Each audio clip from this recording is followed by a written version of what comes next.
Good morning, dear students. Today we are going to discuss about anatomy of the spleen. Spleen is a hemolymph organ. It belongs to the reticuloendotelial system.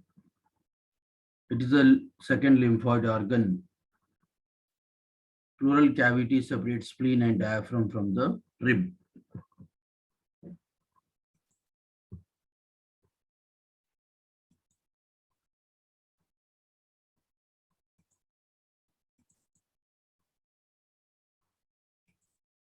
Functions of the spleen. Spleen forms parts of the reticuloendothelial system. The main function of the spleen is hematopoiesis in fetal life, that is production of blood cells, and in adults with reutilization of the iron from hemoglobin of the destroyed red blood cells. So it has red and white pulp. You must have seen in the histology. They are separated by the marginal sinus. Red pulp composed of sinuses, splenic cords, and marginal zone, and main function to filter the red blood cells and reserve the monocytes. White pulp is composed of Malpighian corpuscles and help in activate the immune response.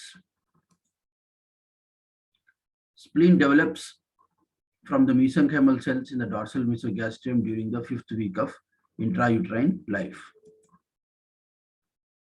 So a number of nodules develop which soon fuse to form a lobulated spleen. The notching of the superior border of the adult spleen. We have that notching of the superior border. It is an evidence of its multiple origin.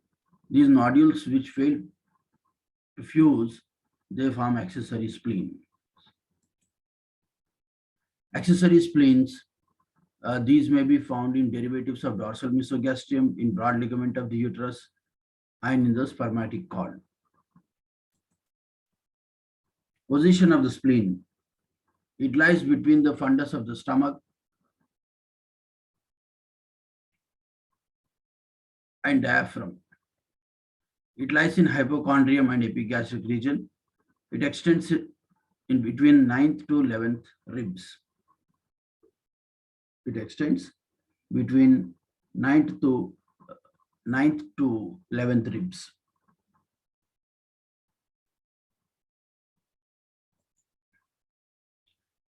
Axis of the spleen is directed downwards, forwards, and laterally the axis lies along the 10th rib.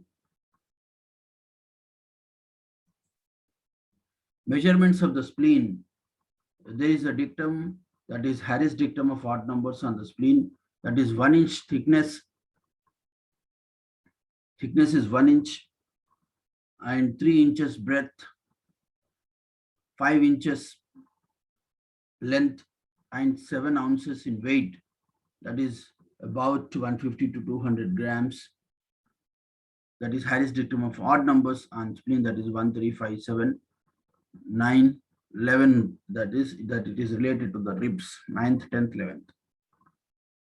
1 inches in thickness, 3 inches in breadth, 5 inches in length, and 7 ounces in weight. 9 to 11 ribs of the left side against the spleen, they locate.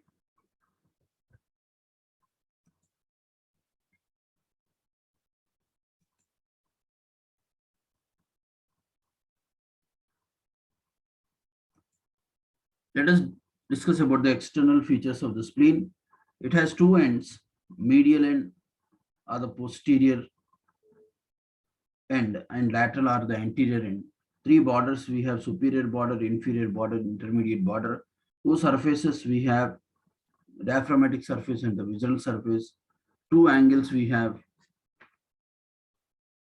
that is angle between the superior border and the lateral border and the lateral end.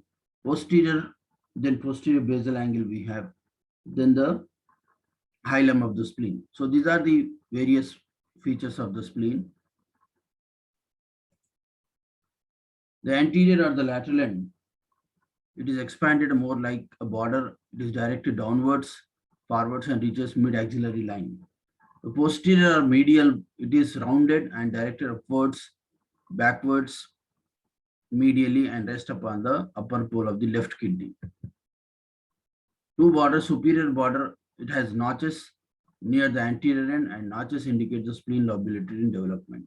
Inferior border is rounded. In this diagram, we can make out this is the superior border or the superior margin. This is inferior border. This is the anterior end of the spleen. It is more like a border. And this is the posterior end of the spleen.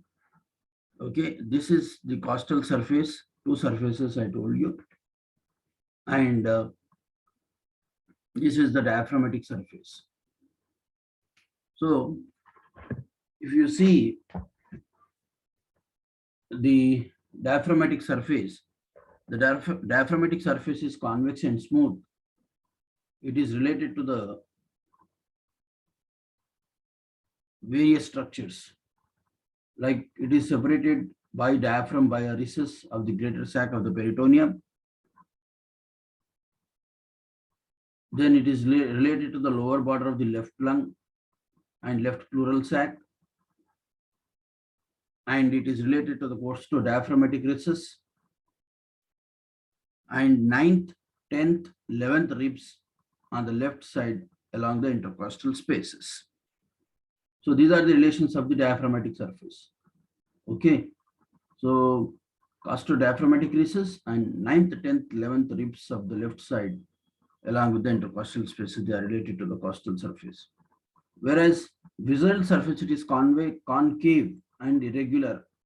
It has various impressions for the visceral organs. We have, as we can see, the gastric impression. Then the hilum of the spleen we have. The hilum of the spleen gives attachment to the various ligaments, that is gastrosplenic ligament and linorenal ligament. It transmits splenic vessels and nerves and also the lymphatics. Then renal impression we have.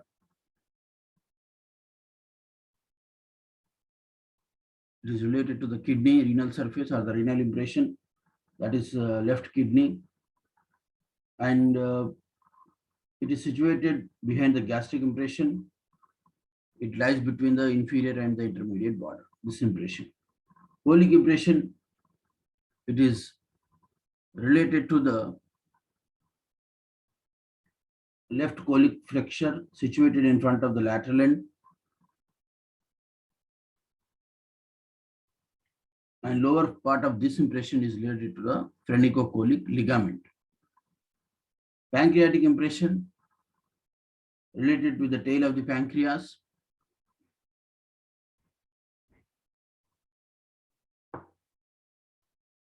Appears between the two layers of the linorenal ligament. So these are the relations of the visceral surface. Borders, I told you that medial border or the posterior border, it is blunt and rounded. It is directed upward, backwards and medially. It is situated opposite the T10 vertebra. Lateral or the anterior border, it is broad and rounded. It faces downwards, forwards and to the left. It rests upon the upper pole of the left kidney or the phrenicocholic ligament. The superior border, I told you, it is thin, convex, it has notches near the lateral end. Then inferior border, it is blunt and rounded.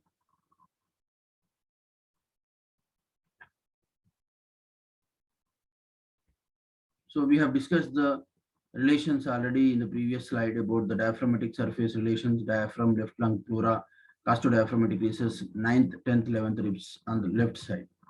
Visceral surface is concave and irregular. I told you that it is related to it has gastric impression, renal impression, colic impression, and pancreatic impression. So gastric impression, renal impression, colic impression, and pancreatic impression.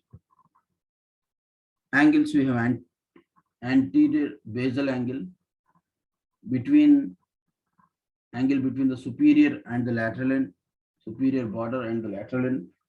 Posterior basal angle, we have the angle between inferior border and lateral end of the spleen. Clinical angle of the spleen, that is anterior basal angle, junction between the superior border and the lateral end, lies in the ninth intercostal space behind the left mid-axillary line. So it is palpable in splenomegaly. Posterior basal angle lies at the junction of inferior border with the lateral or the anterior end of the spleen. Coming to the ligaments of the spleen, we have gastrosplenic ligament, we have lienorenal ligament, we have lienophrenic ligament, and we have phrenicocholic ligament. The gastrosplenic ligament connects fundus of the stomach to the anterior lip of the hilum of the spleen. Then lienorenal ligament, it connects anterior surface of the left kidney with the posterior lip of the hilum of the spleen. Then lienophrenic ligament, it connects medial end of the hilum of the spleen with adjoining parts of the diaphragm. Then phrenicocholic ligament connects left cholic flexure to the diaphragm. So we can make out here the gastrosplenic ligament, the splenorenal ligament. This already we discussed to what it connects: the gastrosplenic ligament, the lienorenal ligament, the lienophrenic ligament, the suspension ligament of the spleen, the phrenicocholic ligament, the sustentaculum blenis supports the spleen from the below. It extends from left cholic flexure to the diaphragm.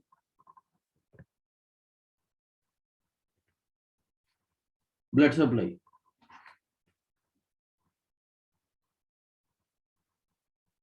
Arterial supply. The tarsosplenic artery arises from the celiac trunk and runs in the upper border of the body and tail of the pancreas, to which give small branches. The short gastric artery, left gastrophilic arteries, the branches, they pass between the layers of the gastrosplenic ligament. The main splenic artery generally divides into superior and inferior branches, which runs in the which in turn subdivides into various segmental branches. So after reaching the hilum, the splenic artery, it divides into 5 or more segmental branches, which enter the substance of the spleen through the trabecular septa. And each segmental artery again divides into smaller arteries which run through the trabecular septa and interlobular septa. So from those smaller arteries, numerous arterioles arise and leave the trabecular septa and enters the splenic lobules. So arterioles divide repeatedly within the lymphatic sheath. Within the lymphatic sheath, the arterioles, they divide. Later, the lymphatic sheath disappear. Then the arteriole subdivides into 3 to 5 straight vessels called penicilli. Penicilli. Penicilli. Penicilli. So the arterioles, they subdivide into 3 to 5 straight vessels called penicilli. So each penicillar branch runs through the red pulp, that you should remember. Then venous drainage. The splenic vein. So venules, they join to form smaller veins at the hilum. Smaller veins converge 5 or more larger veins. Behind the neck of the pancreas, larger veins join with superior mesenteric vein to form the portal vein. So basically, the splenic vein drains into the portal vein.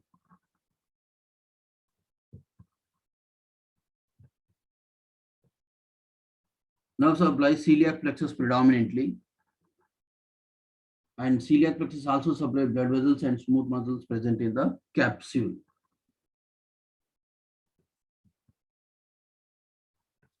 Clinical importance: spleen is under cover of thoracic cage and it is not palpable.